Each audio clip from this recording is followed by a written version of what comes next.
Good afternoon, everybody. It's Sunday again. Um, Today is 13th November, and welcome. So, as you know, we are an organization, we share knowledge to increase the level of understanding in normal public. That's our idea.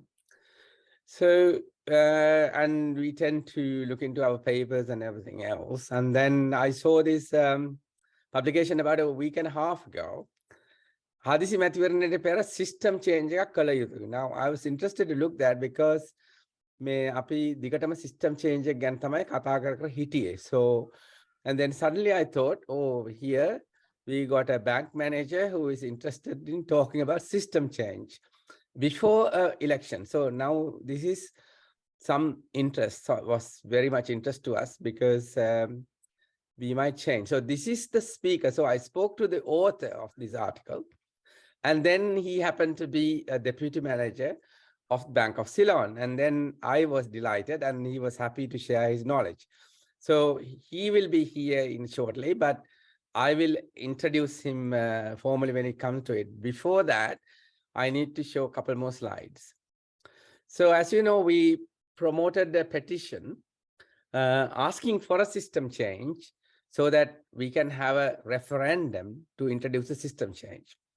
Now, we were doing quite well for the first 2 weeks. It's the third week now.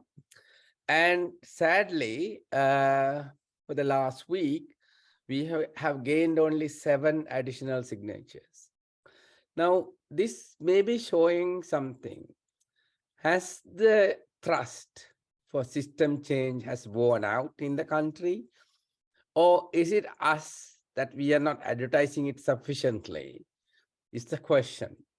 So we are trying to address the second issue, but I also have a feeling that the trust or the understanding, the need for system change within the country has gone down, maybe, I don't know, but maybe others can comment on that when we come to the discussion. So that's another point that we have, another issue that we have here. And people say that, you know, Sri Lankan public has short memories. I mean, that's could be true. In addition to that, I have, here is again, I'm asking for volunteers to come forward because in January, we are planning to conduct 2 workshops, 2 one-day workshops in Sri Lanka. Hybrid, that means we don't want too many people face-to-face, maybe maximum 50. And online through Zoom, maybe a maximum of 100 because the broadband is not wide enough to accommodate anymore. So the one workshop is for children, mainly to teach humanity and safety. Like safety means safety at road, safety at home, safety when you're dealing with anything. And humanity is about, you know, tolerating each other, diversity, then sharing things, and acceptance and so on. So these kind of things. So recently I read, which was very interesting, that there's a United Nations Convention of Children's Rights, which has got several articles. I'm hoping to present that as well because it has much relevance to this as well. So if you are capable of or very interested in teaching, either in person to person, එහෙම නැත්නම් by Zoom, please send us an email. So we need resource people for that. The second workshop for adults, that's again a one-day workshop, directed as good governance. Now, good governance means our problem is good governance is we don't have good checks and balances. That's what we have found out. Or whatever the check and balances that we had has been removed. So we need proper checks and balances. So this second workshop is about where do we and what kind of checks and balances we need so that the politicians who lead us will have to behave in good manner, and also there'll be a quality assurance into what they do. So this is important, like in developed countries, so the politicians can't misbehave. So what checks and balances we need? So this is another workshop that we want to do. So if you would like to be a resource person to that, please write to this email address. That's admin@srilankaleads.com. So that will be really useful. We are planning to have, we haven't actually finalized anything. So we are planning to have a planning meeting next week at some point. So if you can write to us, if you want to be a resource person within the next 2 or 3 days, that will be wonderful. So today's title is a sovereign voters package of system changes to electoral systems and their benefits. So Bernard Fernando, I told you, is very experienced person who's been deputy bank manager of Ceylon. So he's very experienced, and he's going to talk about this. So, but let's start. Okay, thank you, Bernard. Yeah, we'll start from here. Sure. Okay, we can see your presentation. Yes. Thank you so much, Professor Jula, for getting me to make this presentation on the package of system changes for electoral reforms as a sovereign voter, not as a banker.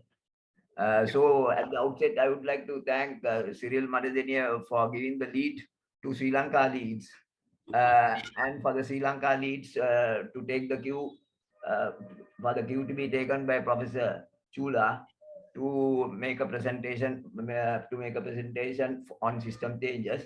In this regard, I also must mention Professor Disanayak, I think, who laid a very good foundation last Sunday for this presentation. So I thank Professor Disanayak for laying this foundation. Now, I just want to just say a few words why I put this look not at the finger but at the moon. I don't know how many of you to get which way you all would like to take, because I just thought of putting that tagline because I am a banker but not a politician or a political expert. So most of the people generally tend to look at the finger but not at the moon. So that's what I said. Look not at the finger but at the moon. So I am only talking as a sovereign voter. I think when you look at the sources of my presentation tonight, you will see that it goes back to 2016 when I appeared before the Lal Vijay Public Committee on New Constitution. Professor June, I hope that with your invitation, were you able to send this small write-up that I sent on the sources and the package of system changes summary? Yeah, everything was copied to everybody, and I asked them to send it to others as well. So it's available to everybody. So I can assume that these things are already been read by them, and so they will know what it is about, so that they can straight away plunge into the proposals. No, I think you should do full explanation because the video will be recorded and then it will be there for anybody to see. Okay, fine, no problem. Then, as I said, 2016, I appeared before Lal Vijay Public Committee, so I went there and faced the panel of professors and experts chaired by Lal Vijay, and I made my presentation, but not this presentation that time given now, because over the years it has changed a little here and there. Then I was invited by that time NEC means National Election Commission. Mr. Mahinda Jeshapriya invited me to make a presentation to his officer, that is Rajagiri office. That was in 2017 July. Then 2020 came, and there was a cabinet appointed committee of legal experts to draft a new constitution. And since they had called for public proposals, I also submitted my proposals in November 2020. Then in the meantime, another Parliamentary Select Committee, that means PSC, which I put as a short form, the Parliamentary Select Committee was appointed by the Speaker, Honorable Speaker, to find ways and means for electoral reforms. So I also, as a ritual, they also called for public proposals, which I submitted on as a sovereign vote in 2021 June. Then I copied the same proposal to Chairman of National Election Commission in 2021 March and April also. Then same thing was submitted to Commission of Election in 2021 June and July. Then as you know, there are voter dedicated organizations namely PAFRL, CMEB, CAFE. I think most of you will know, though these names are denoted by acronyms. Right now, PAFRL, for example, PAFRL means People's Action for Free and Fair Elections. Yes, then CMEB is that is on election violence. EV stands for election violence. CAFE, of course, right now it doesn't come to my mind. Anyway, this PAFRL and CME are two major organizations dealing with voter mechanisms and electoral systems. Then I have been writing to the press since 1997. If I remember correctly, I sent my very first article on these electoral reforms that appeared in the press in 1997 regarding the local government and alternative for local government elections. So that was in 97 that I started the first one. That's why I put 1997 to 2022. So this presentation is going to be a collection of views and ideas that I got to rectify the shortcomings in the current electoral system of ours. As you know, we have three main elections: general election, then after the provincial advent of provincial councils in 1988, we have the provincial council elections. Then we have been having the local government elections for a long time. So those are the three major main elections. Then, of course, the presidential election is also there. Presidential election also I have mentioned about it because there are now different views. Some for abolition, some for retention of the presidential system. So anyway, looking at the recent Aragale outcome of the recent Aragale also, this matter needs to be attended. So can I get down to what I thought was මම සිංහලෙන් කතා කරන්න බලාපොරොත්තු වෙනවා මොකද මේ අසන්නම් කීප දෙනෙක් සිංහලෙන් කතා කරනට කැමැත්තක් පළ කරනවා ඇති කියලා මම කල්පනා කරනවා. ඒකින්ද මම අවශ්‍ය වෙලාවට සිංහලෙන් කතා කරන්නත් බලාපොරොත්තු වෙනවා. Critical system changes to be legalized before any election කියන එක මම ඒ ආටිකල් එකක් ලියලා පත්තරේට having identified the system changes critical for an election to be held in future. So I have taken up a strong stand on this. Number one is ensure countrywide democratic equality of vote as per UN Convention, UN Convention on Democratic Human Rights in 1948. So where they say vote equality must be maintained. Then shall I run through all there are about 12 system changes that I have identified over the years, and but I would suggest that I will go through the system changes and then allow the audience to come out with whether they agree or not. If they say that this one I don't agree, then I can go to some kind of discussion why I put this as a system change. Yeah, discussion is what matters. Yeah, you can do whatever the way you want. Yeah, that's fine. Yes. So first I'll run through the critical system changes that need to be legalized. Okay.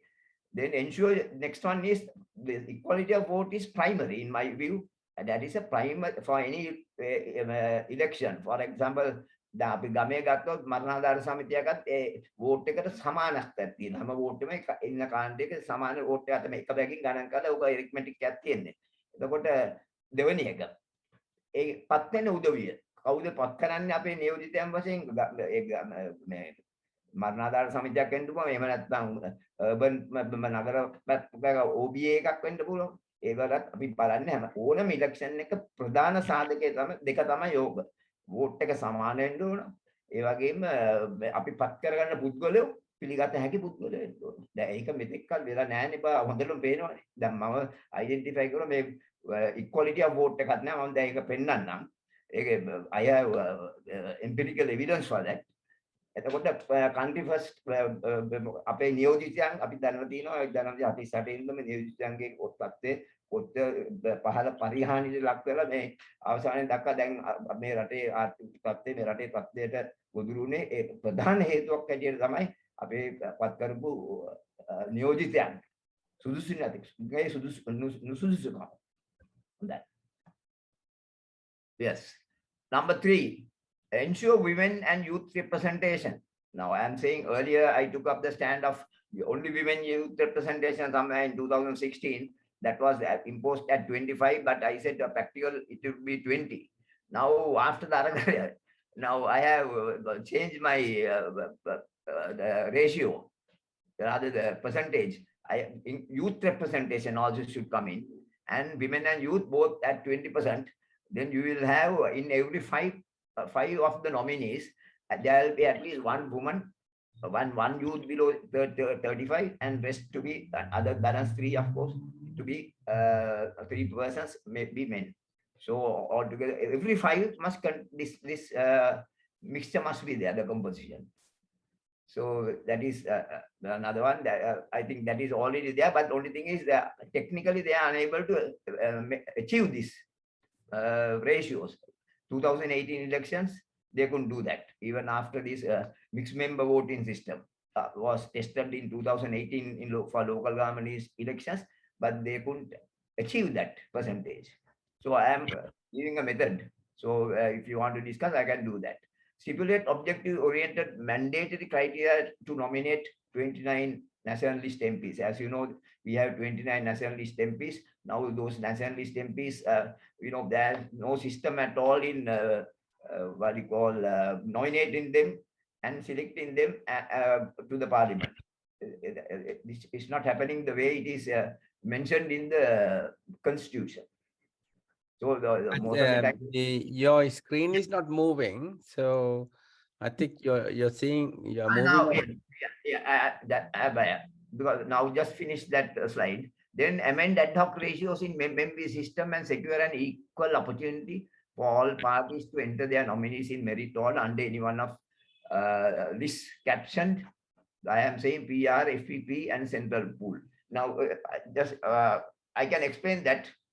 So just if you get a gist of it for the moment is okay. MMB means mixed member voting system. This is a technical system that was introduced in the 2018 LG elections to get over the problem of that there are two groups in Sri Lanka. One promoting the proportionate representation, PR system, we call it PR system. Other one is the first past the post system. So those are the two things. And two kinds of some people like the electorate-based MPs to represent them. Others like the proportionately elected representatives to be there to be as representatives. They are represented. So I was in. Okay, let me see now. Now you can just That's real. Now I was at stipulate objective-oriented mandatory criteria, number 4. After the 20% women and youth participation. Okay, are you with me with number 4 now? I can move onward from this. Yes, we are very good. Yeah. Now stipulate. I mentioned about nationalist MPs. Now let's go to 5, 6, 7, 8. Can you see? No, now okay. Are you with me? We can see very well. No problem now. Then I mentioned about MMB system, which I will explain. That is as opposed to the mixed voting system that is present in existence, which talks about ratios. 40% PR, 60% mixed for FTP. So that is not a scientific thing, because if somebody says 35, 55, another one says 45, 55. So anybody can tell anything, but it is not what you call scientifically based ratio system. So I have talking about a very easy and simple system. So I will come to that. So let me finish the other ones. When you want, if any of you want to make a explanatory presentation on these items, I'm ready to do that. Then brand the 5-year party election manifesto as a regulated prosecutable document and convince the voter to make it the primary determinant for a wise voter decision. As you know, nobody ever reads the election manifesto, which should be the primary document for a voter to make his decision, main decision. So that is one. So I'm talking about a prosecutable document. And also it can be because earlier occasion when I presented this, somebody has made a comment that it is not possible to make the election manifesto a prosecutable document. So then I added another aspect to it, saying that there must be a regulatory authority to monitor the election manifesto, whatever the party that comes into power, their election manifesto has to be regulated, monitored, and audited, so that voter will get that confidence to believe an election manifesto and then vote for that best election manifesto that they would prefer to work with. Yes. Then fix a common maximum expenditure limit for all party election campaigns to ensure a level playing field. This has been there since 2010 or 11, and it came to almost fruition, but so far it has not happened. But I understand that their draft laws are ready for this, for to fix a common maximum expenditure limit, because as you know, during the past, we have been seeing the party which has the money can always win the election because their marketing power is so high, and they can make any election victorious for them when you have no limit this election expenditure. So there's no level playing field, in other words. Then install a permanent national cabinet. This, of course, now this whole package was based on the premise that this electoral process should be aimed at Sri Lankanness. Electoral process should be aimed at Sri Lankanness. Sri Lankikatya තමයි මුදුන්පත් කර ගැනීම අපේ මේ මැතිවරණ ක්‍රමයෙන් ප්‍රයෝජන උපයෝග කරගන්න ඕනේ කියන කාරණය. මොකද එතනදී හැම ඡන්දයකටම සමාන වටිනාකමක් දෙනවයි කියන්නේ අන්න එතනදී තමයි ඡන්ද සමානාත්මකතාවයේ තුලින් ශ්‍රී ලාංකික සමානාත්මකතාවයක් ඇති වෙන්නේ. ඒකට මම කල්පනා කරුවේ අපි මේ කැබිනට් එකත් ඒ වගේම ප්‍රොපෝෂනේට්. ඒ කියන්නේ ඒ ඡන්ද ගත්තු ඒ පක්ෂ වල ආසන සංඛ්‍යාව අනුව කැබිනට් එකත් ප්‍රොපෝෂනේට්ලි දෙන්න දෙනවා. ඒකට හැම පක්ෂෙම කියන්නේ හැම අදාළ ආසන ගන්නන තියෙන හැම පක්ෂෙම නැත්තම් දැන් තියෙන කැබිනට් එක දිනපු පක්ෂෙට විතරනේ. ඒක එහෙම නෙවෙයි. ඒ පක්ෂ ඔක්කොම පක්ෂ සහභාගී වෙනවා. Decision making body of the parliamentary system, cabinet decisions. So the cabinet decisions, they only can take a decision and they put it for discussion in the parliament. So so when they take a cabinet decision, here and after it will be a collective decision of several people, of all creeds and caste or what do you call color. Then strengthen political counts. No, sorry. And crossovers to ensure an ethical and consensual political culture that promotes corrupt deals. So this has been there in the air for a long time, but this has not happened even during the 2019 19th amendment time. During the 19th amendment, this was there in the paper, but it was not favored. So crossovers still are still with us. Then number 10, strengthen provincial councils and rationalize the role and benefits to parliamentarians. Now provincial councils have become white elephants now, as we know. So for the last 3-4 years, no election also has been held so far. So, but it is not a thing that we can easily got away with, because it has international ramifications, international what do you call, some kind of interference at international level can take place when, if we do away with the provincial council. As you know, provincial council is a product that was brought to us by India. So naturally it will have international implications.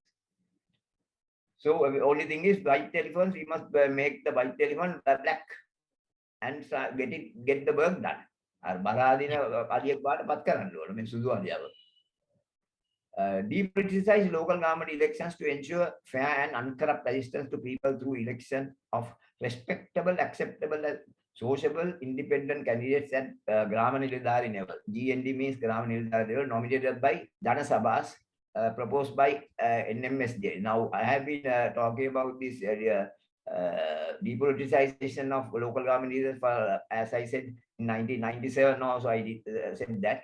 Now, of course, the NMSJ, that's a National Movement for Social Justice, has come out with this concept of having Janasabat at Government level. That is the ideal mechanism to depoliticize the local government elections, because when you politicize local government elections, what we get is that is where the breeding ground is there for corrupt politicians to come up.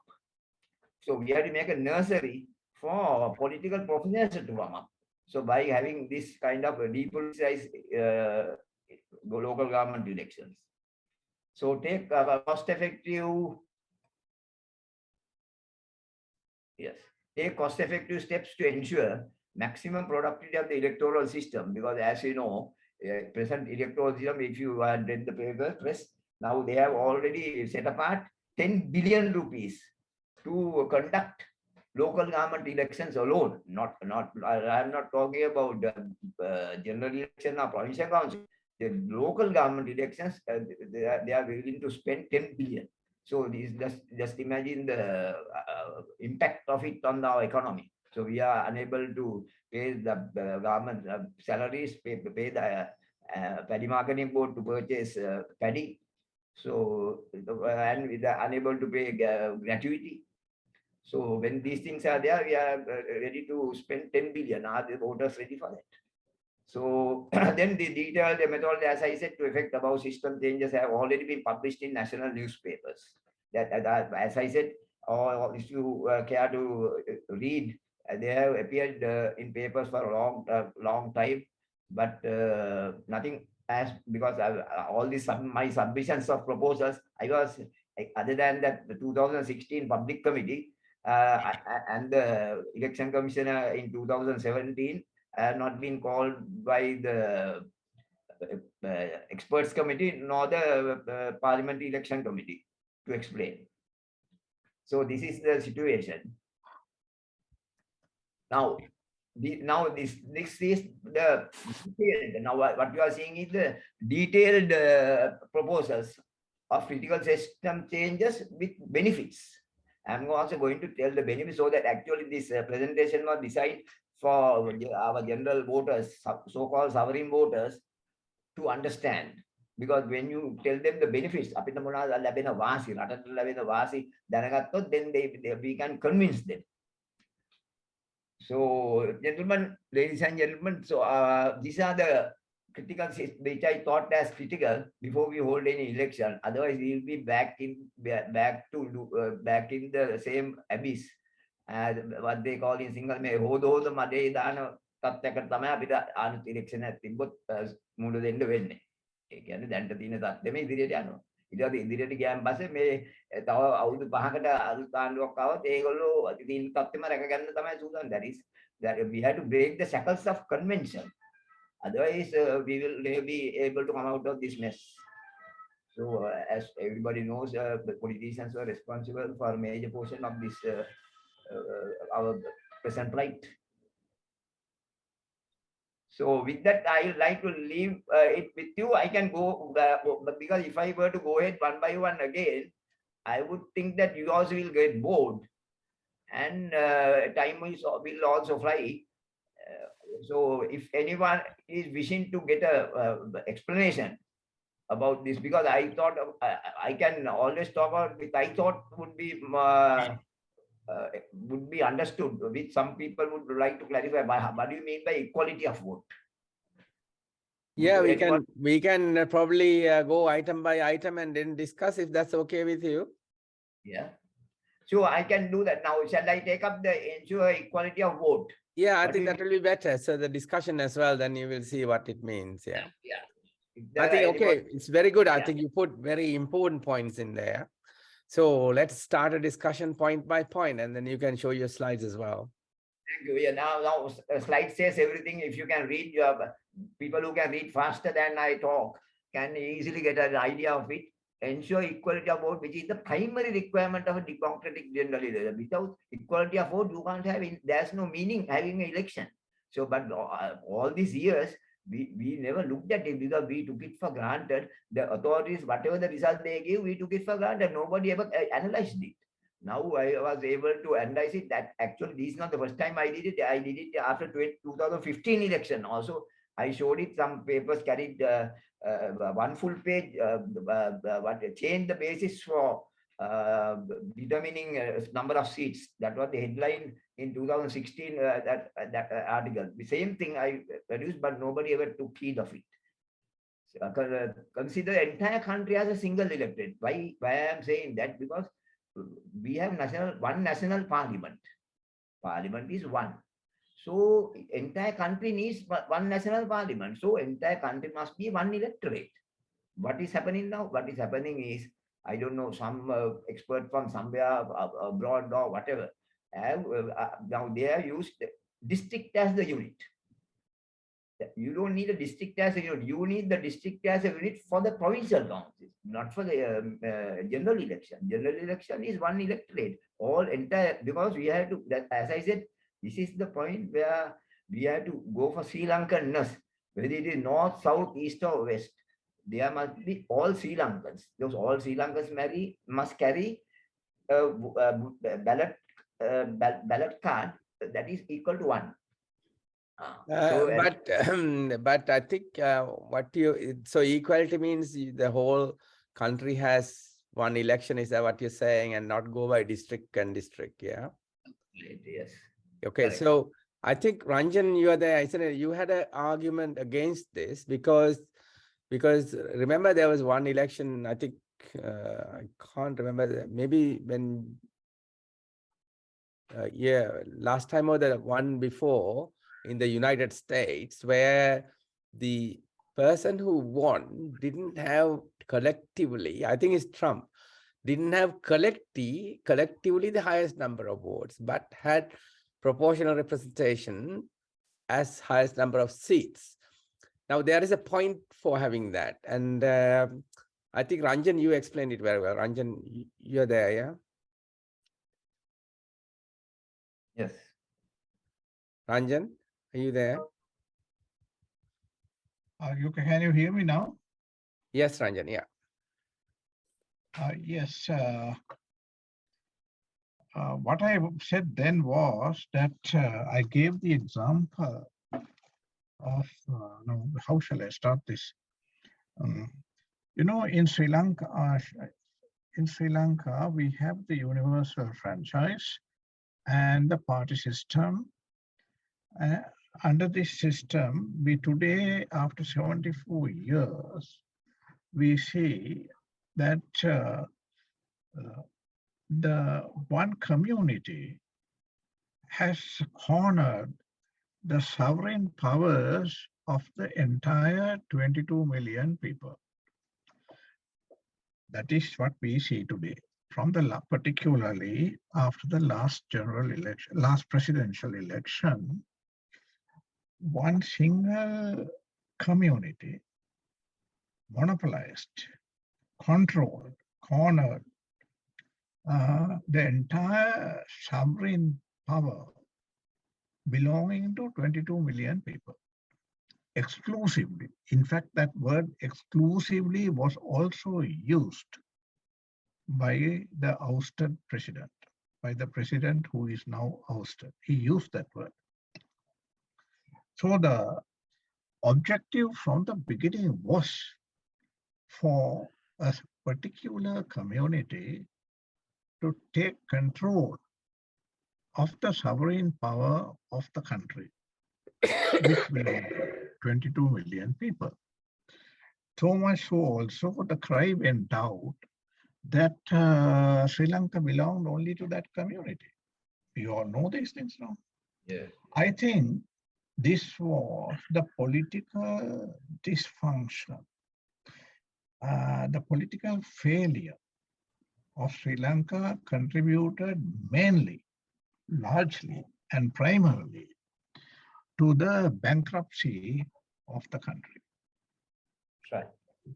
I think so far, Bernard, even in your proposal, I do not see that this serious flaw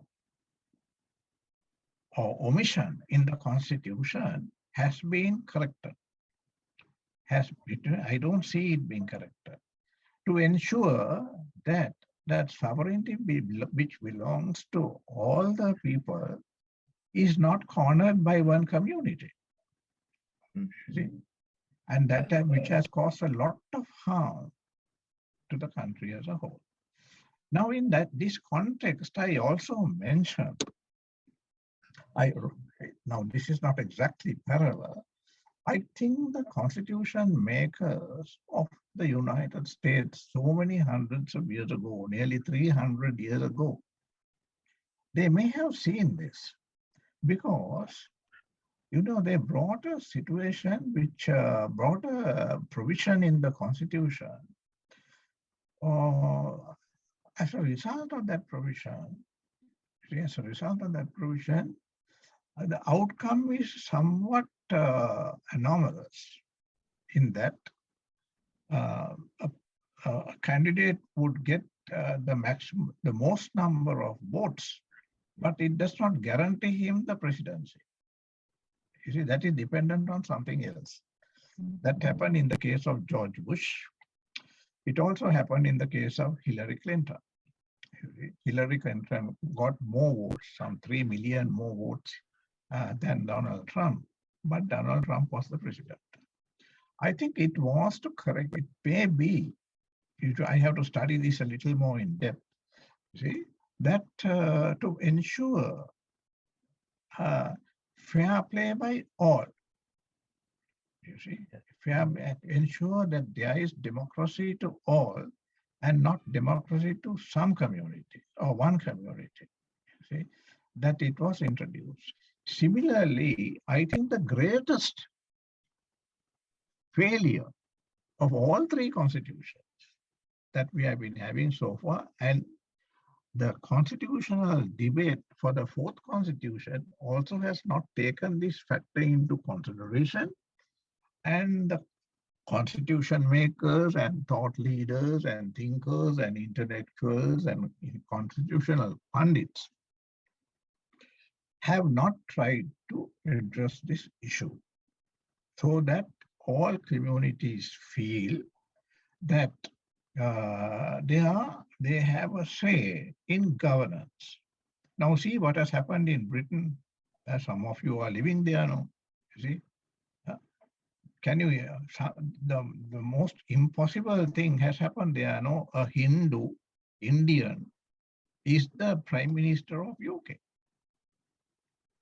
Do you think in Sri Lanka, under the present setup, under the setups that we have been having so far, that such a thing will ever a Tamil Muslim, a Tamil or a Muslim, or a Hindu, or a Christian, Catholic, will ever become the president of Sri Lanka?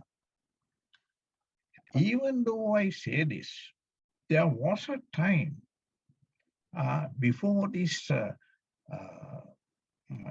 competition for votes became so severe. There was a time in the early days when, to some extent, it was not so bad. You remember, I wonder whether you remember, the young generation may not remember this. And this is why I say I'm a little fearful when you talk too much about the young generation, to what extent they go into depth to study these problems.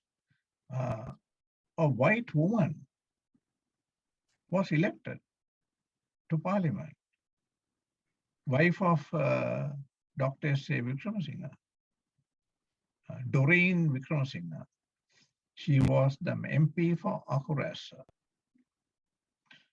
an English woman.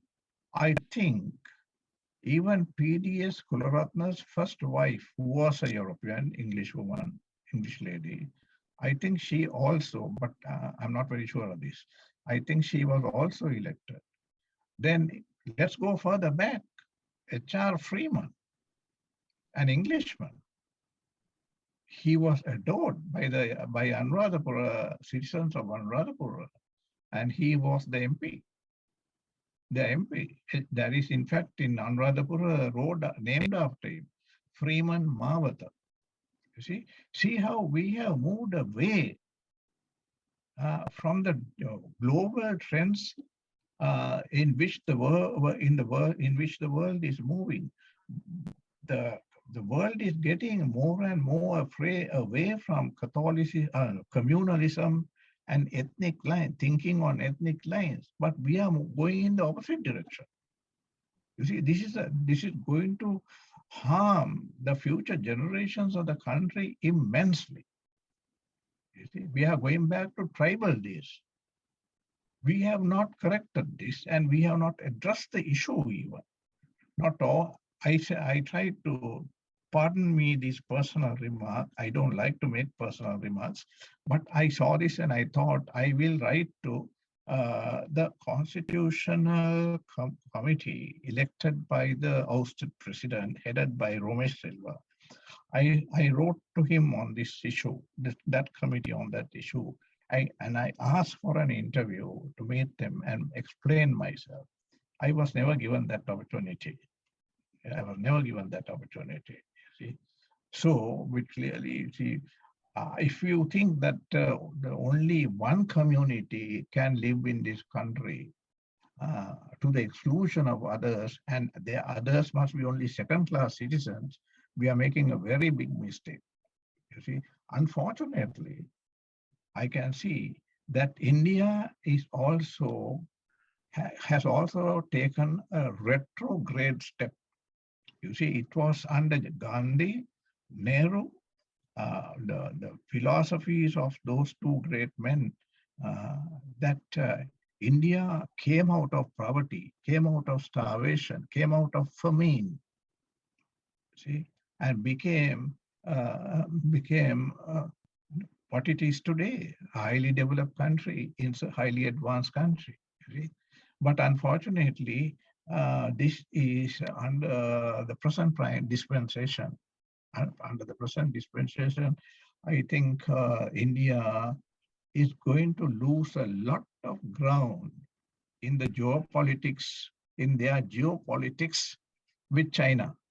Thank you. I'll stop there for the moment.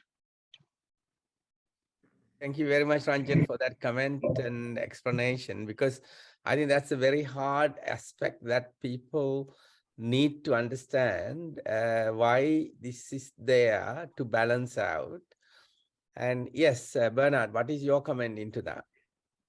Yes, now I fully agree with the comments made by Mr. Ranjan Bisilva, while stating that just want to make a small, simple mention about in America, it was number one, it was a presidential election, whereas in Sri Lanka, I'm talking about the parliament election. Presidentialism between individual, that's an individual one, when we can compare with our presidential system is 50 plus 1. 50 plus 1, we become the president. So that is our system. So leave it there. And other thing is, America is a very big country. It's a federal system is there. So somewhat difficult to compare with Sri Lanka, because that's what I have been, when you take the global aspect of it, Sri Lanka is like a OBA association election. You see, or else Sri Lanka is like a Banana Samiti election compared to big countries like where you get very complex electoral system. So they have the time to do complex things. Whereas in Sri Lanka, we have simple voters. If simple voters can't understand what is this election is, results are, then of course we have to thank God and wait. So now that's what I'm saying. Now whatever all these proposals that I mentioned are out of the box. They are not in the constitution.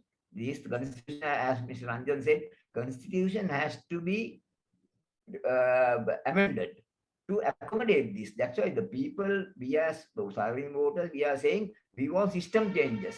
But some people just stop at that. We want system there. Now, even Aragale, they didn't come out with the specific system changes. So I am also not giving the total methodology of doing it because I am not a lawyer. So, but I am doing the design. I'm like a house owner asking for an architect. This is what I want. This is what I want. I want 2 rooms, 2 bathrooms, like that. But it's up to the draftsman and up to the architect to do the building. So similarly, so I am dwelling on behalf of the voters. These are things what the voters should like. So what I'm saying is, but there are certain very crucial, fundamental things in an election that can't vary, because we must have a equality of vote. So let me prove it by showing this table to you. Now in the table, that is the election result. No, it should be evidence based. Whatever that we argue should be evidence based. So I am prepared to give you evidence how irregular, unrefined our election system is, looking at the results. 2015 election results are the same. So this one I show you. Now, before going to that slide, I just want to say, ensure when the benefits of this thing is for the voters, it ensures equality to each valid vote cast in north, south, east, and west. This is the idea, because we are in multilingual, multiracial community. That is until you can't erase that. But only thing is, we can only ensure equality of vote, to say that hereafter don't talk about Tamil, Sinhala, Muslim and all that. But as far as the election is concerned, all are equal. That is all. But no preference. If you give preference, then that is not equal. So we have to be equal. So then national and transport allocation of national parliament who show voter confidence in the system, builds up Sri Lankan spirit. This is my main theme, underlying theme is building up Sri Lankan spirit. Okay. This is the, now you can, I don't know, can you see the last column? Yeah, we can see it all. Yeah. Because 12 columns altogether. Yeah, we can see it. Okay, or you can see all columns. Now see 2020 election. I don't know, not that I'm boasting. I don't see. I have not seen anybody doing this analysis. Not even the elections department, for that matter. Because but I have in my several articles it has been published in the press, but nobody has ever commented on it. Either they didn't want to look at these figures, because some people are allergic to figures, no numbers. So nobody has commented on this, but I'll show you what Mr. Ranjan said. So now you see everything is dependent on the number of votes. No, you get the seats according to the number of votes that you have garnered. Okay, now you see, if you look at these red lines, those are based on now National Election Commission website 1 to 4, column 1, 2, 3, 4, 5, all are based on exact figures from the National Election Commission. Okay. Now you see 6.8 million, 2.7, all that. So these are the number of votes, and going down from top downwards to the bottom. 15 parties were able to win seats according to national election results. If you are not with me, kindly please clarify as and when I go. Please disturb me and say that. Then official total results is the results that we are now with. Our parliament is containing these numbers in the seats, occupying the seats of this parliament, 225 total. Now red, you can see 145. Whereas another result that you can obtain from this result is, second one, seats as per official national percentage. What is the percentage? They are given 59.9% for SLPP, for example. All these national percentages were given by the Election Commission. So if I have calculated, if that percentage is applied, it is 116 seats. Okay, to SLPP, SJP 47, like that, this is change, and ultimately you end up at 191 seats. How come? This is ending up at 191 seats, but that is if we are applying the percentage, but percentages are given by Election Commission, not us. But when you total it up is 100. Why? Because there is a column at the bottom, others, 395,138 votes independent, and all those people who are unable to get included in the 225. The 225 concluded with SLMC getting one seat with 34,000 votes.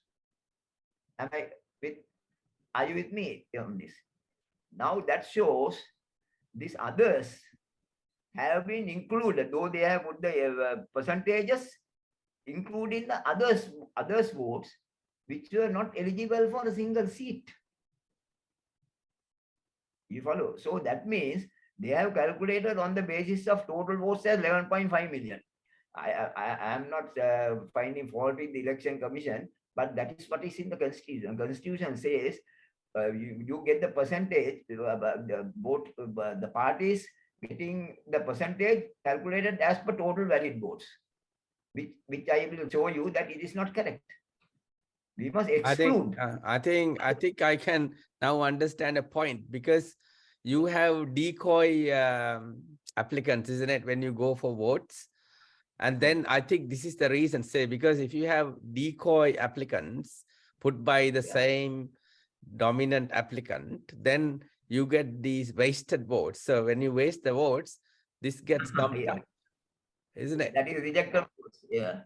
So that is probably why that you put lots of, say, 3 or 4 other candidates, say presidential election, who grab this kind of votes to a side, so that the percentage goes up. So, okay, now I can understand why they do it. Okay. Now, talking about these others, that, last election, there were 353 parties vying for this election.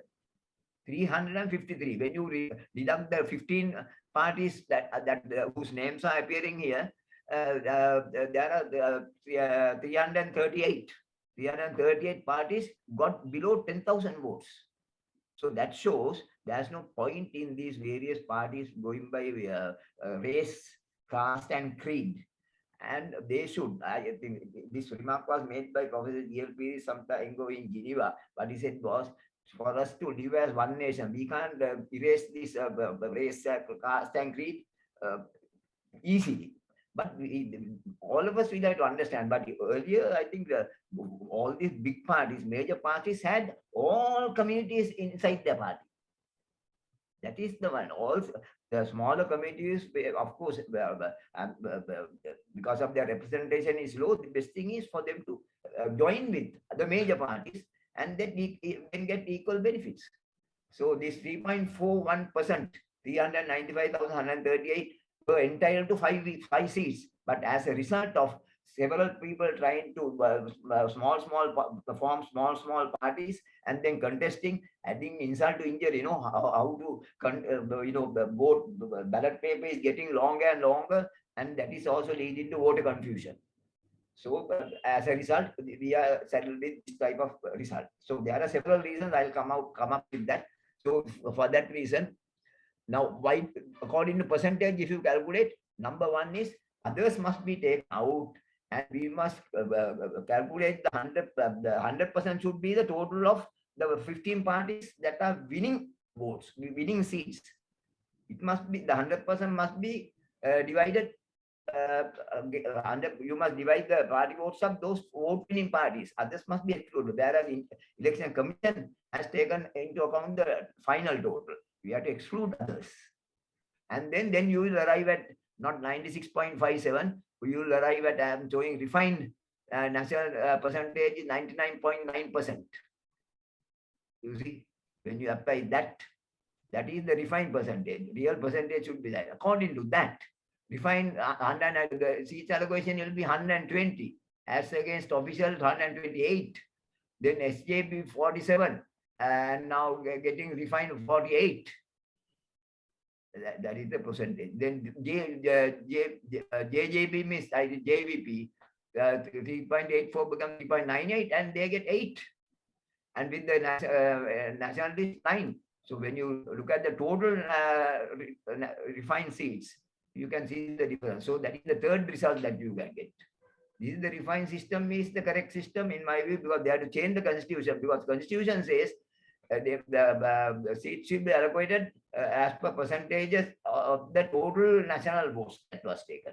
So it is not total national, it is net national votes of seat winning parties. So others naturally, so what you call, bring light to the people who are contesting and others and wasting their vote. 395,000 votes, nobody knows, though they are entitled to 5, if they had got together and formed one independent group, they would have got 5 seats and come to the parliament. then they made 196. And proportionately, they would have got some national seats also. If they appeared as one group, it doesn't happen. No. So this is why. So that's why we had to discourage several various, like mushrooms, the parties appearing for different ulterior motives, business reasons, and all that, and various what do you call racial and other things, other reasons. And ultimately, it goes like our Gangatini Kapuage Tattero. So when you look at the refined totals, it should be that column number 7. So everybody can compare and see the results. Then I got the opportunity. So can I just interrupt before you go past Sure. this slide? Yeah. So this is the crucial number of votes, that 395,138. That's not been counted into elected members in the parliament, right? Yes. So yeah. So just go back again. Yeah. So the 300 is, that's a number that's not elected by parliament. And you are saying if they are together, you can get 5 seats for them. So to make that vote, that is not a lost vote. What is the provision? There's no provision obviously now. But if you make all these votes valid and ask them to elect 5 people or whatever the merit system or whatever to the parliament, will they do that, do you think? They can't do that now because the 338 parties are there for 5 seats. Yeah, but still, if they are giving 5 positions, they will be able to work out something so that you have not lost any votes in the system. Now, the only thing is, it's not practical to how are you going to select 5 people to sit there when there are 338 parties have got this 395,000 votes. 138 parties.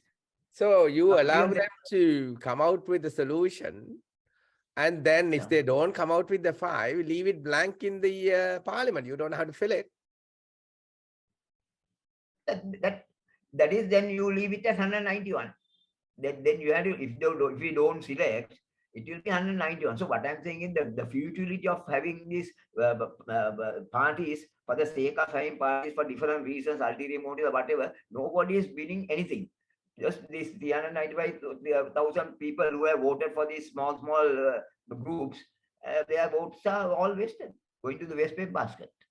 So that is, they must realize, that's the thing, we have to make people aware that looking at these results, they must analyze the results and see what has happened to us, because we contested as independents, 338 independent groups. We have got 395,000 votes, but because there is no what do you call agreement between these, among these independent parties, for different reasons. No, they have formed for different reasons. Some are for business reasons, some are for various other reasons. Some are to support another major party. All kinds of reasons are there. So that only thing is, they must realize hereafter to join a major party. That is the reality. That is the reality, ground reality. But the focus here is not about... Yeah. Chula, can I come in? Yes, please, Sudhita. Yeah, tell us. Yeah, no. Sorry, I joined it slightly late. I hope I get the gist of it. But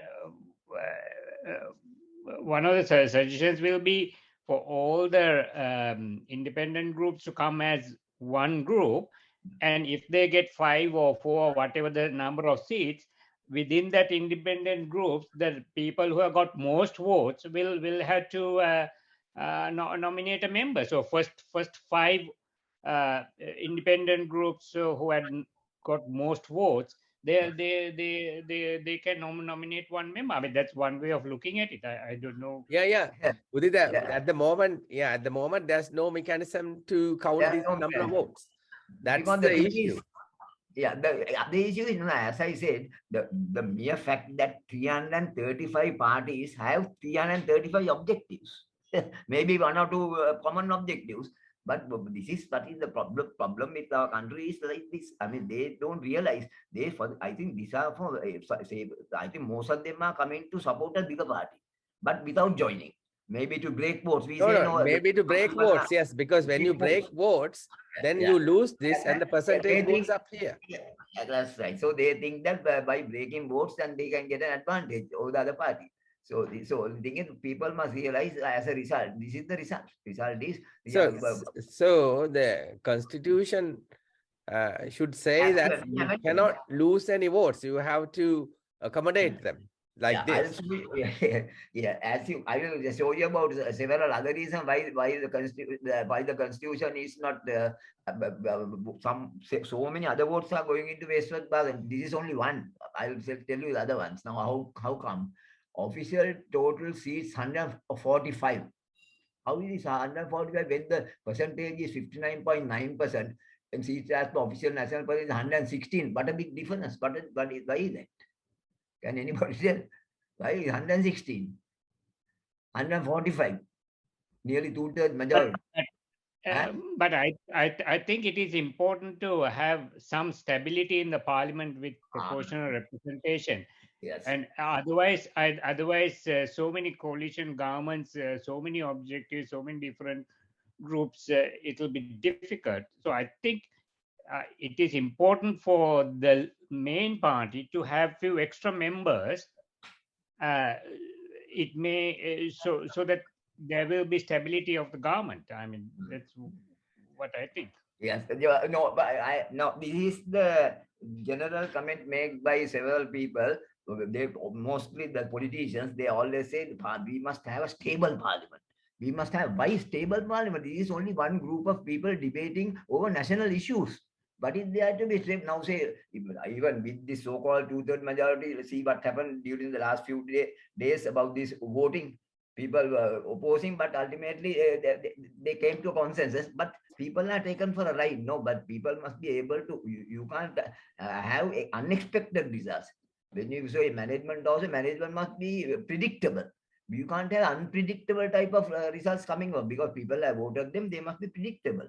So this stability is a thing that of course will have to happen with several other factors coming in strategies because we don't want a confrontational parliament calling for stability. That is when you have stability over the years, the most stable governments have fared the worst. 1970, 1977, and they have fared the worst because of dictatorial powers. So we must have a balanced parliament, in my view.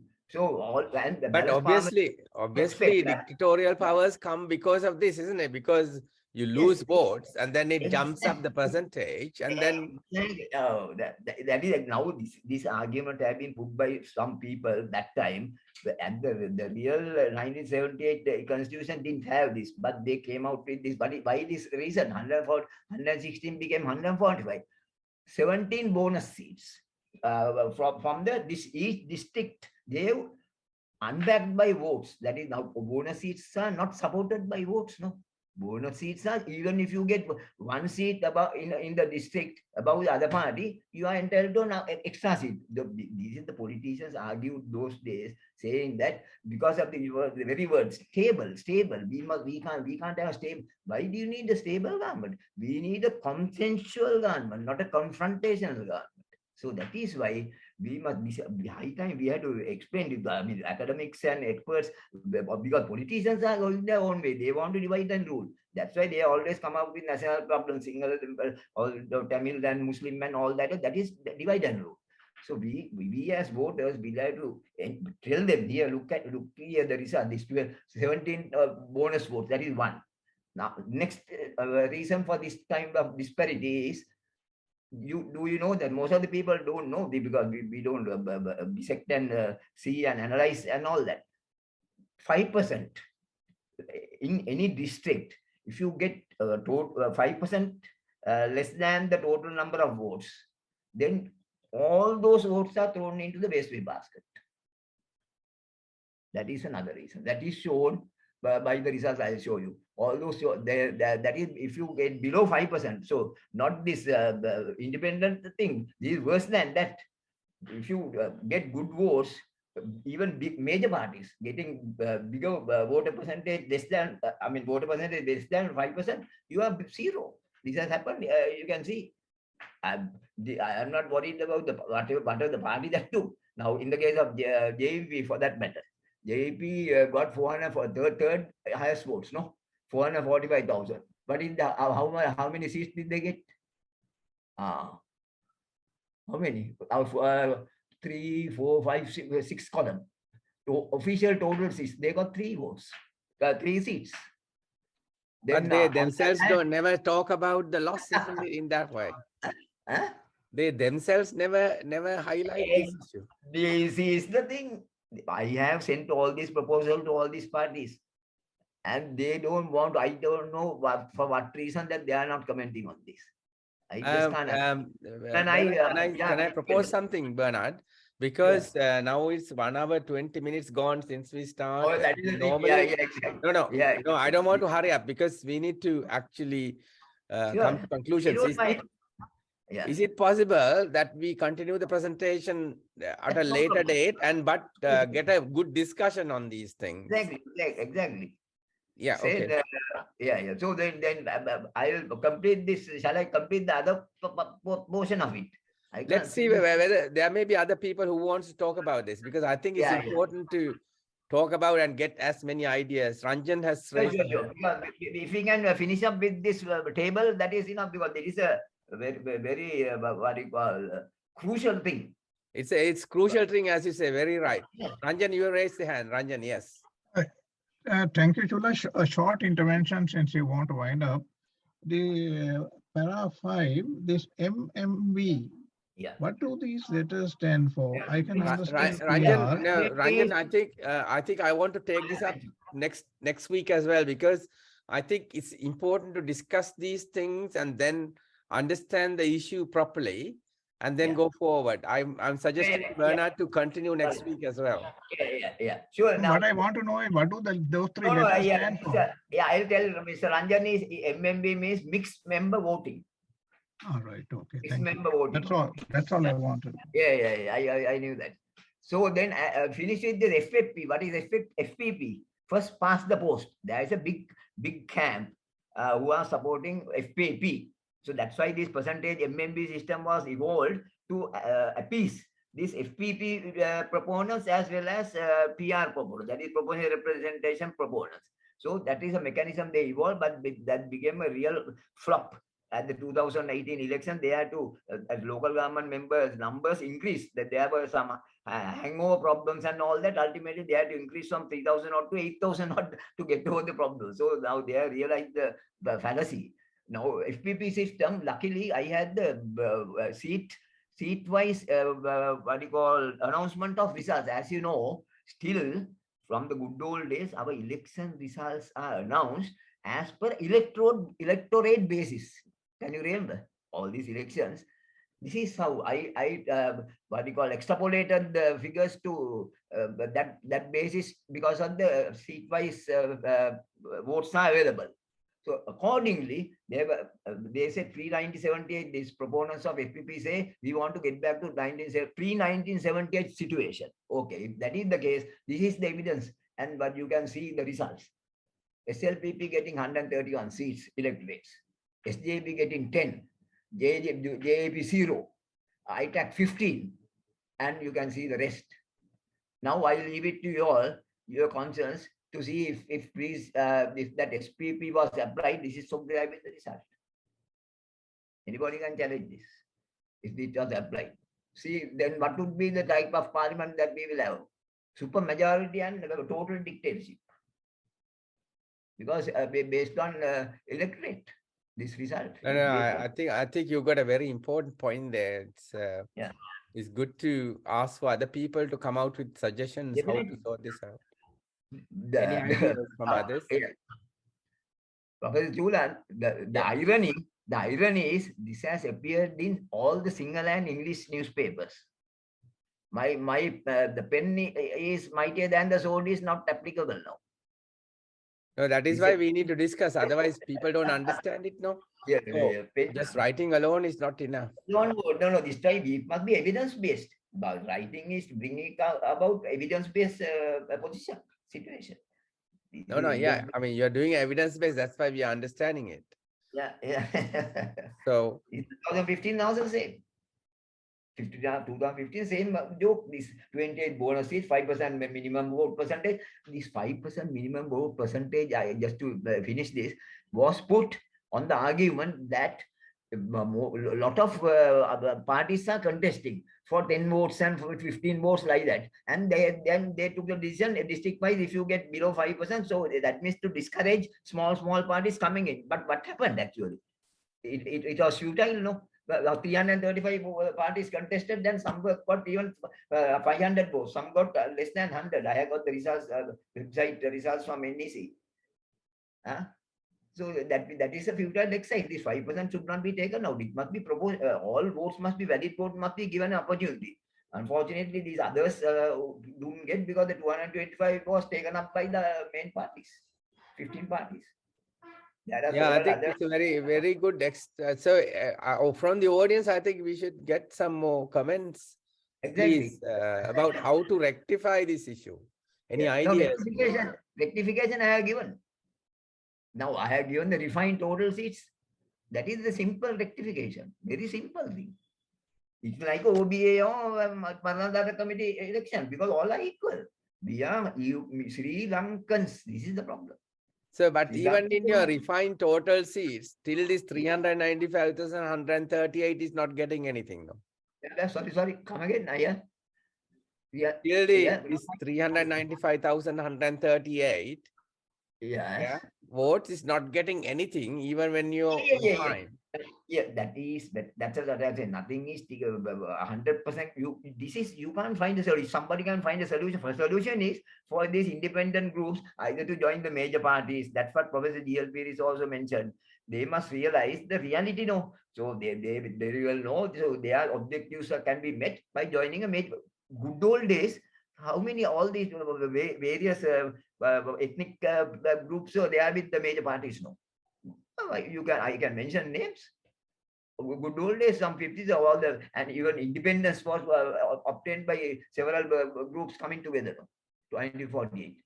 So that is no problem. They must, the thing is, for political expediency, all these people are forming groups, naming with they should not allow these racial groups to come in, because they all are Sri Lankans in an election. So we as voters must take up these things, so that, as you say, this 395,000 also should not be sent to the waste paper basket. Now we are sending to waste paper basket, that 5% we are sending, and 22 bonus seats are coming without any single vote. Without a single vote, 22 bonus seats are given. So this is the irony. Yeah. So that is how our democracy has become CRA-Z by democracy. We have been closing our eyes and taking for granted, these officials declaring the election. Nobody ever pointed the accusing finger, no. And they will also have their reasons, and they will justify saying that this as per the constitution. So we have to change the constitution. All these system changes that I am proposing are out of the box. Yeah, very good. Any comments from the audience, please? I think the audience need to send their comments, because I think this is a very important aspect. I mean, maybe it was so difficult to understand as well. I know it's simple. It's simple for you because you are a mathematician. We are not. So no, this is not mathematics. This is a simple arithmetic. Make a පස්වෙනි පන්තියේ ළමයිට උනත් තේරුම් ගන්න පුළුවන්. නෑ මේක හරි අමාරුයි. මමත් මේ බොහොම අමාරුවෙන් තේරුම් ගත්තේ මේ. අනිත් අයගෙන් අහන්න බලන්න. So let's ask from the others what they think. Any comments, please, from the audience? Yes, Aman Amarkon. Yes. What did you say?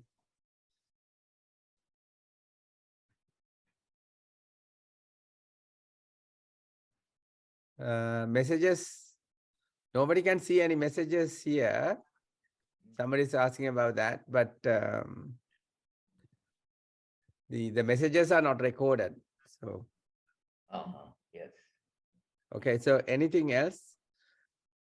Anybody else who can make a comment on this? Because this is a very large subject, it looks like.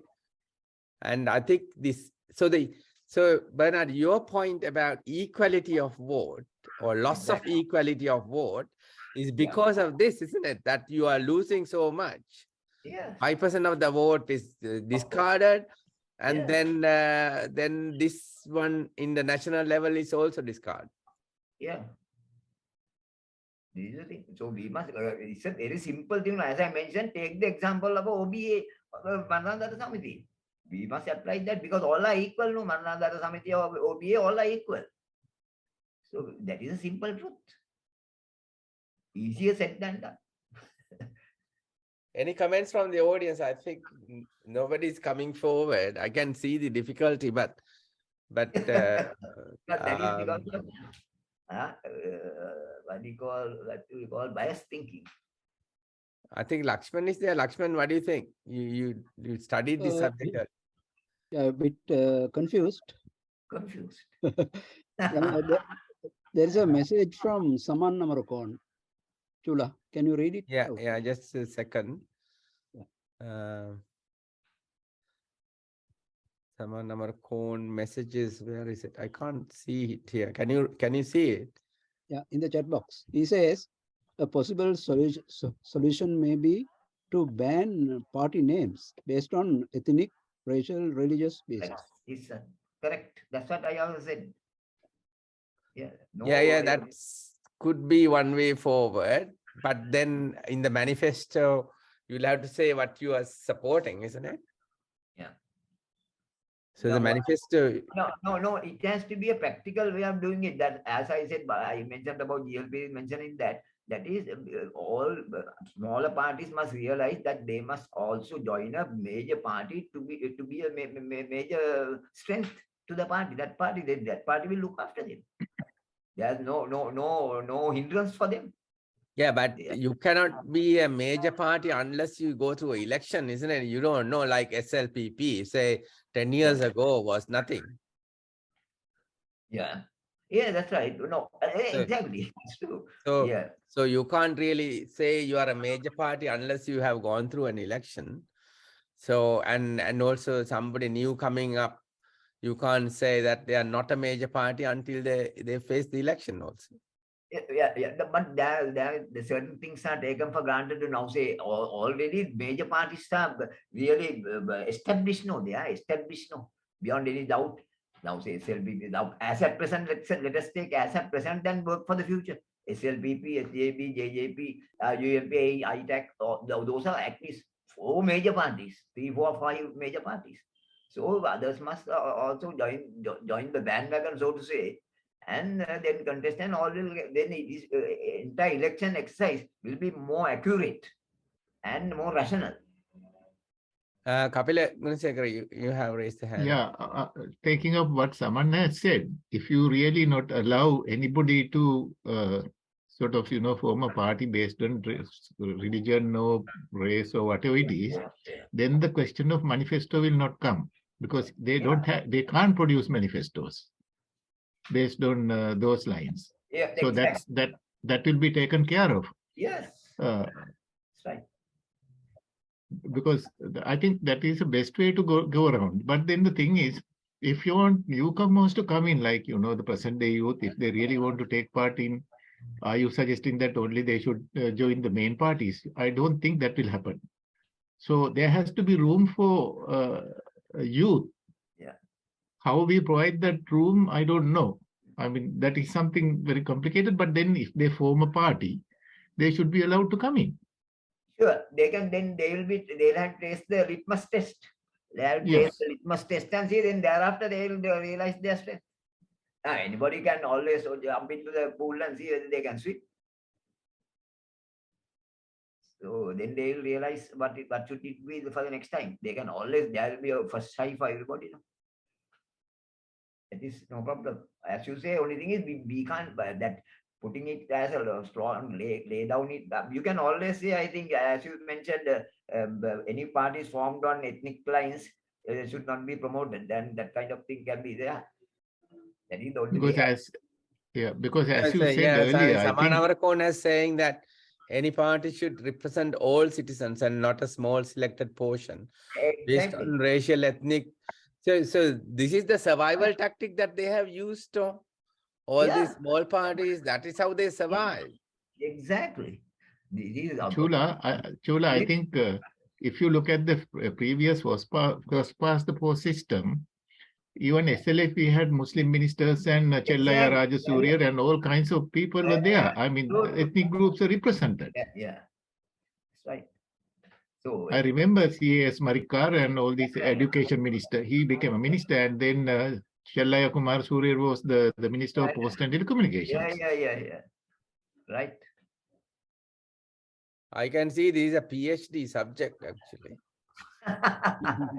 I don't think so, but common sense, as Professor Rohan Pettiagoda has mentioned in a recent convocation, but politicians have lost his common sense. Oh, no. Yeah, true. So, okay. I don't know. We have actually gone 1 hour 40 minutes. We don't normally go beyond 2 hours because it's too much.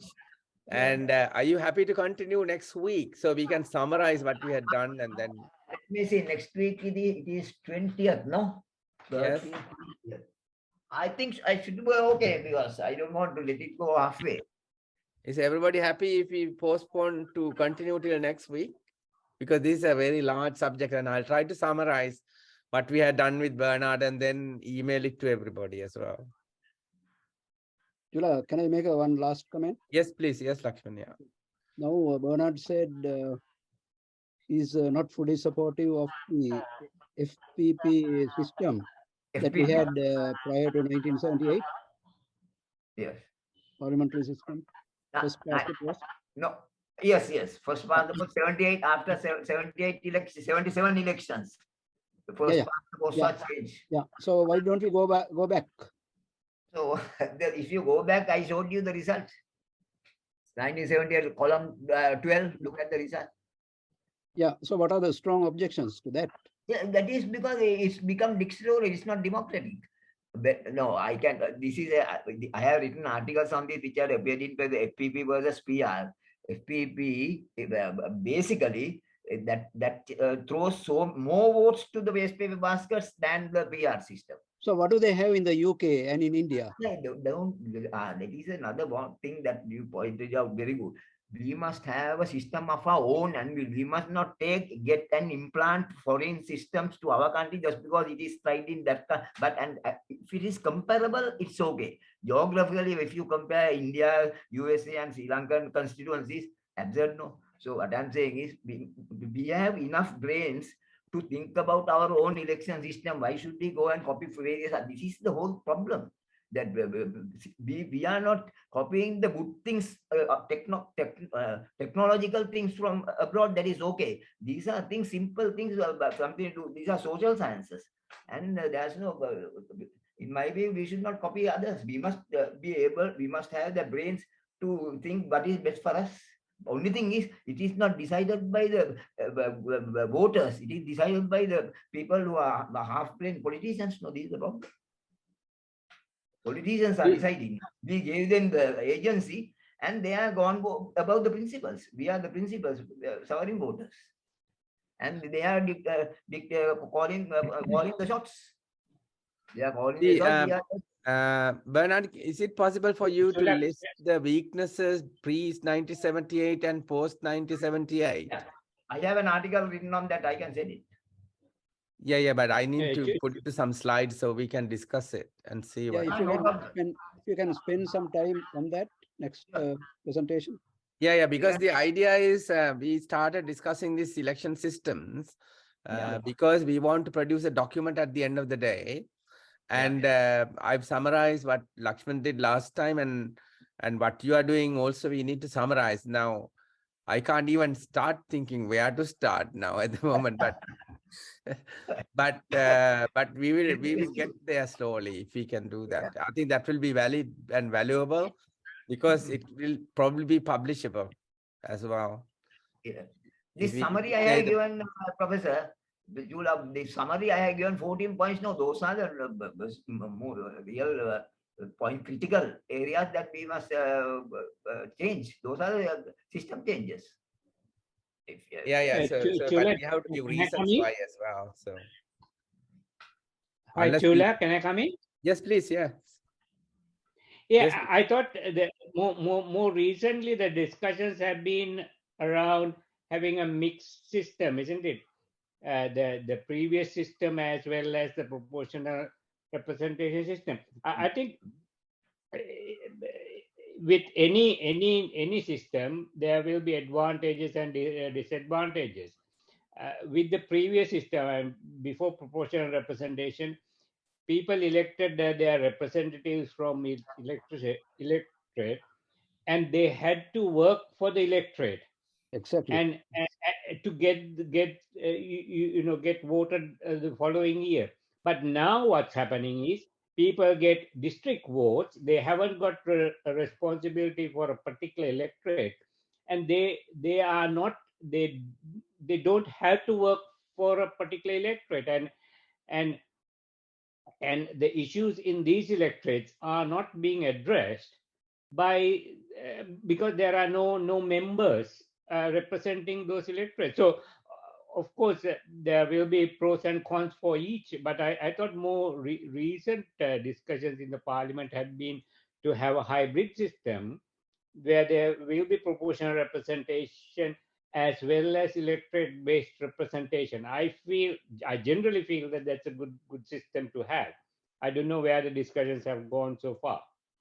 Yeah, now I can respond to that if you give me 2 to 3 minutes. Yeah, Can I? it's your presentation. Please do. Yeah. Yeah. Now, straight away, what I can say is we are talking about the pre-1978 FPP was correct at that time. Okay. Now, world has gone now 78, 88, 98, 2008, 2018, 44 years. 44 years hence, what has happened to our communication? What has happened to our road network? Country has become another small village. Okay, so we have developed several things. That communication is a big thing. No, those days one letter to come to the minister or the MP, it will take 3-4 days. So that is not there now. Straight away, instant real-time communication. All those things. Road network is so much. Transport is there, and over and above that, in 1988, there was this provincial council system. Whether we like it or not, provincial council system became another tier in the total political administration system. Now, and on top of that, president came, president election. So we have a 4-tiered system, unlike the 78 electorate system. That is a very archaic system. That is, we must get rid of that, in my view, because we are improving our systems, administration, and we must be productive. We must be productive. So as I told you, as far as the results are concerned, it gives a very dictatorial outlook. In 97, when you apply these results, you can see. So that spends so many. If you in one electorate, if one person gets 100 votes and another person gets 99 votes, the 100 person gets the seat. The 99 votes are inside the waste basket. But here in the PR system, it's not so. Proportionately, all are entitled. You can't have that kind of high majorities. So that is more stable than dictatorial. So that we have to take that into account, because the provincial council system is there. So it's a bottom-up approach. If you look at the elections objectively, the objective of the parliament is not to look after the electorates. The objective of the parliament is to make laws and to look after the finances of the country.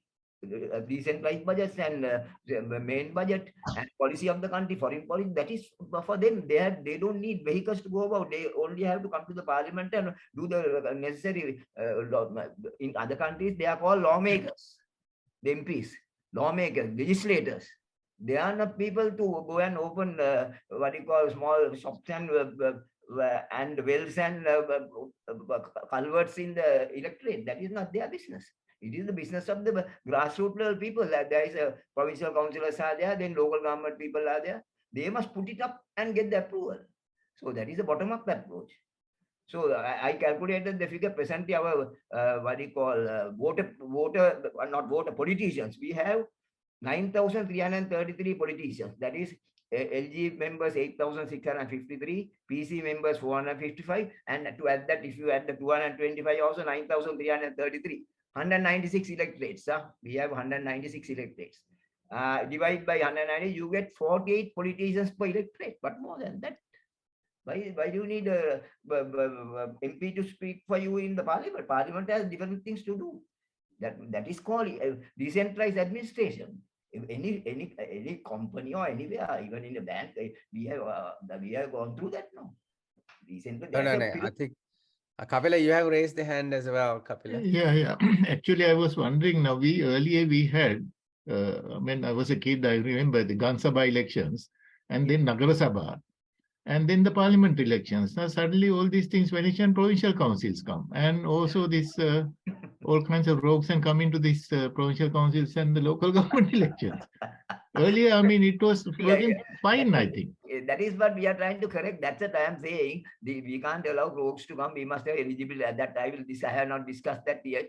All this, I have given solutions to all this.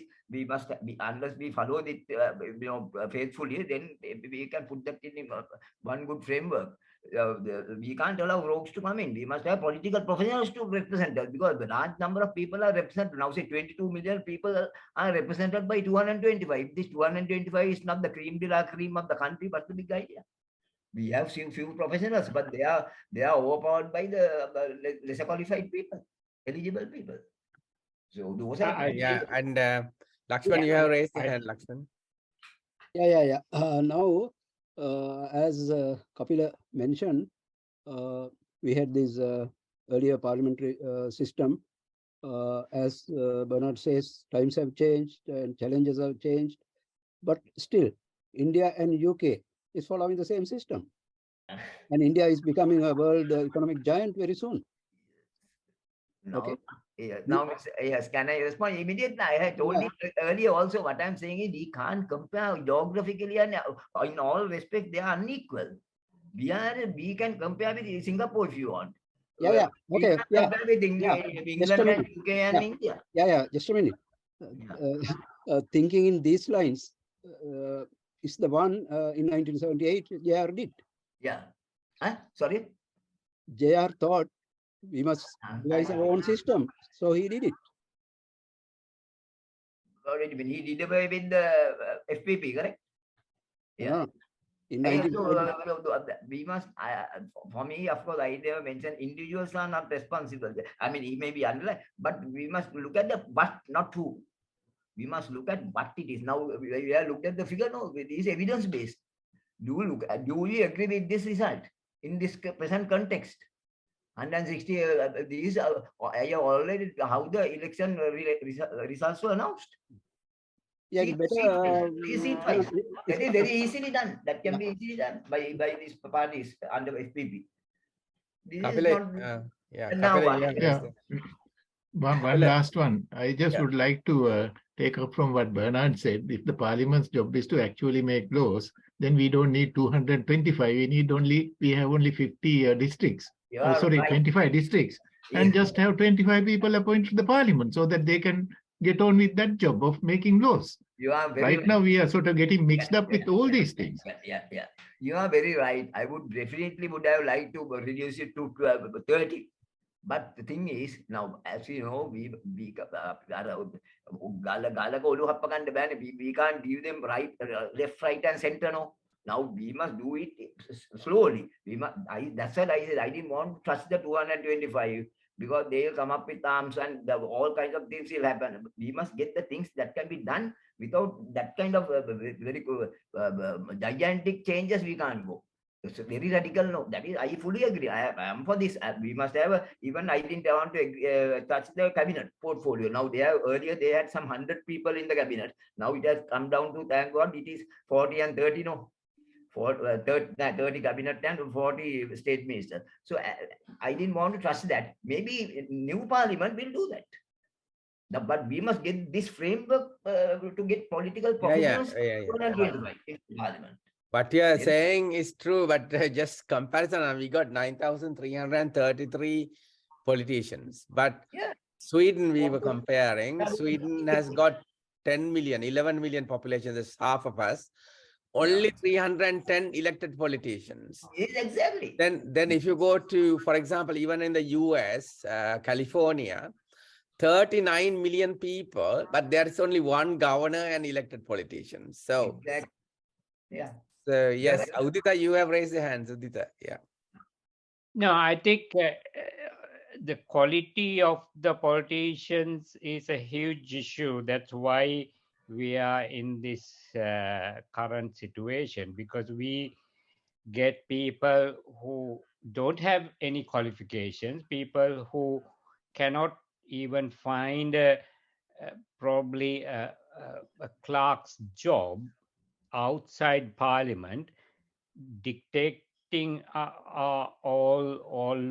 laws. The thing is, they are there just to raise their hands to their leaders, because they haven't got intellectual capacity to argue cases and take a balanced view. They just raise their hands, and I don't know what's the current composition, but last parliament I was told that 50% haven't got O levels and 2/3 haven't got A levels. But they are dictating our laws and everything. Uh, I think there should be a national policy to get all parties to tell people on what criteria they are selecting their candidates. There should be a transparent framework by all political parties to tell beforehand, these are the criteria, these are the things we are looking in selecting their candidates. At least that will be a step forward, rather than them uh, getting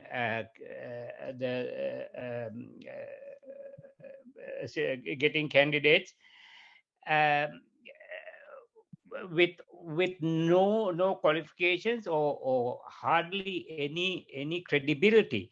I think what happens is the political parties give candidature to people who bring the biggest crowd to their meetings. Now, who can bring the biggest crowd to the meetings? Yeah. It is not it's not the professionals, it's the thugs and the criminals and the gangsters and the drug lords who could bring biggest crowds to the meetings, and then they give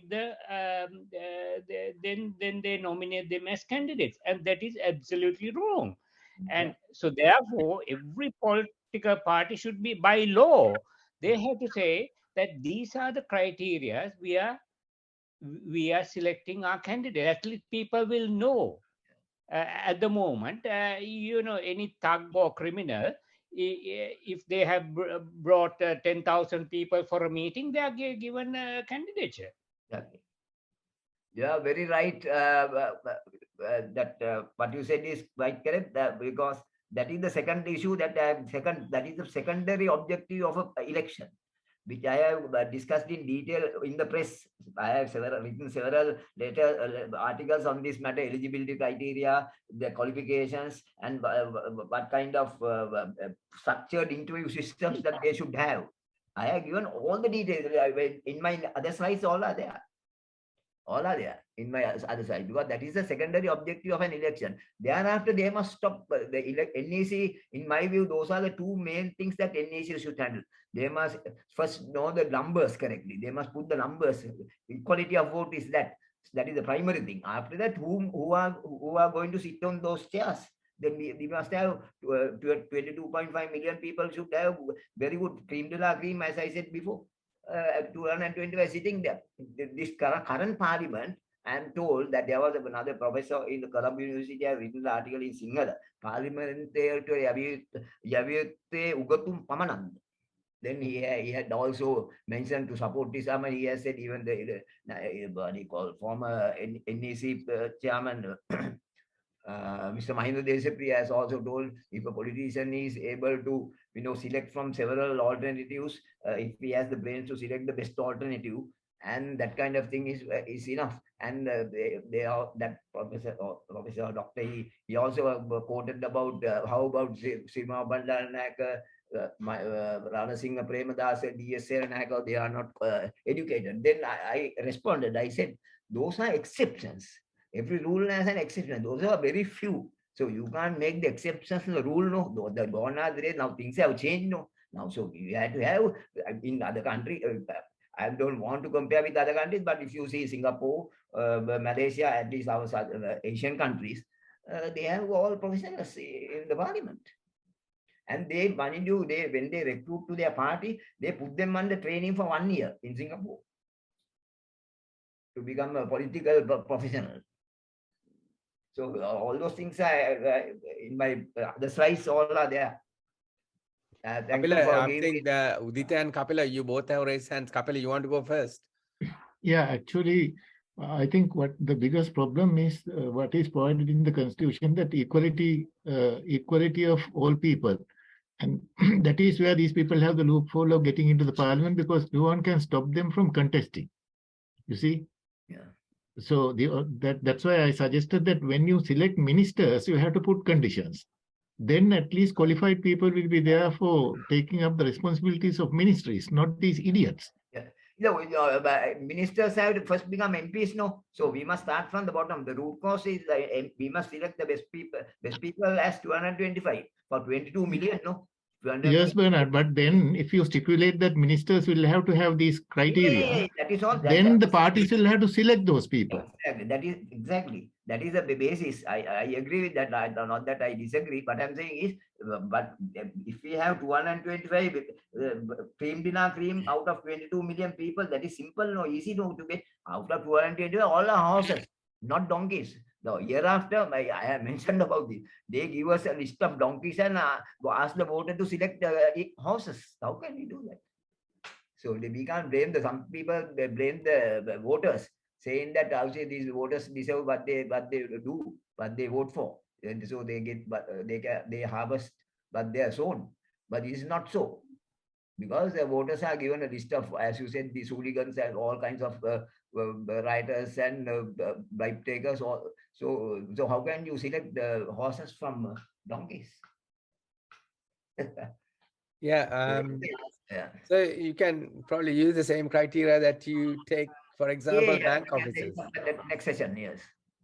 So we can take Udita, it. you raised hand as well. Oh, sorry. I just wanted to, again, anyone who has had a criminal record should not be allowed to come into the Yeah, parliament or get elected Yeah. till that is cleared. I mean, now we have got a chap who has been charged for murder, and still he's in the parliament. So what leadership can that sort of person give? I mean, most of the people are like that. Yes. Our voters. The other thing is, it's paramount to educate voters. Our voters will just vote for any Tom, Dick, and Harry. Without looking at the credibility of the candidates. Again, yeah. Now, I can quickly respond to that, because that the Constitution says. Now, according to the Constitution section 90 says any elector can apply to be a parliament candidate. Any elector means voters like you and me. But they have given some negative qualification, negative ones, criminal record. Then they should not have what you call the character-wise, and they should not have be civil disability should not be there. All negative ones. If you say section 89, 90, 91, if you read in the Constitution, then at the end that section says if a person found guilty of a criminal record, or for that matter, as you say, the person who had the murderer, then if he gets presidential pardon, from that date onwards he can come. There's a presidential pardon clause is there. That is why. So that's why they are very shrewd. These people, they will have the answer. This is in the Constitution. No, I think you brought up very good issues today. I mean, this is only the first slide that we are stuck so far. And I think it's taken 2 hours now. We normally limit to 2 hours because otherwise it's too long. Sorry for taking the time. Anybody to understand it. But I think it's good if we can summarize the issues and then present it as a brief at the very beginning of the next presentation, which I try to do. Yeah. And if others have any comments, please email it to me so we can incorporate everything and try to improve our document, which we started writing up last time. So, and then take it from there. Yeah, Yeah. thank you, Bernard, for joining all, and yes. trying to put a Yeah, new yeah, idea yeah. into this. It's very good. Yeah, that's right. And we will take it up next week again. Yeah. So before going away for them to, this is the other slide next slide is ensure election of political purposes as people represent to achieve secondary objective of an election. It is already there. Not that I am going to put it later. It is already there. All these articles have been written for several years. This is not the first time. I have written these either since 2015 or even before that. That's why I am telling you, you are an expert and we are only slowly understanding what you are saying. අපි නිකන් kindergarten වගේ කියලා හිතන්න, because that's the only way you can teach. No, that is because of lack of interest. People are not worried. Most of the people don't talk politics. When you ask that, it's not politics. It is our own future. It is not politics. We are not talking. I will never talk about parties, people, and all that. I only talk about the systems. If they have the systems right, then we are there.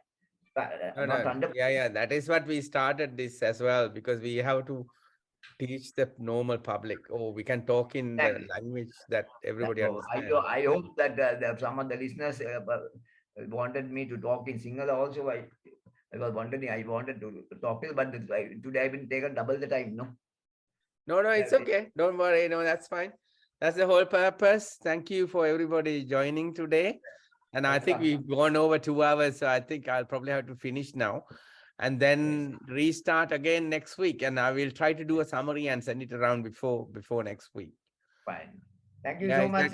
Okay, thank you. Thank you. Bernard, for. Thank you, Bernard. Thank you, Chula. Thank you so much. Yeah, thank you. Thank you. I'll stop sharing, no? Yes. Yeah, it will end now. Okay, thanks. Okay.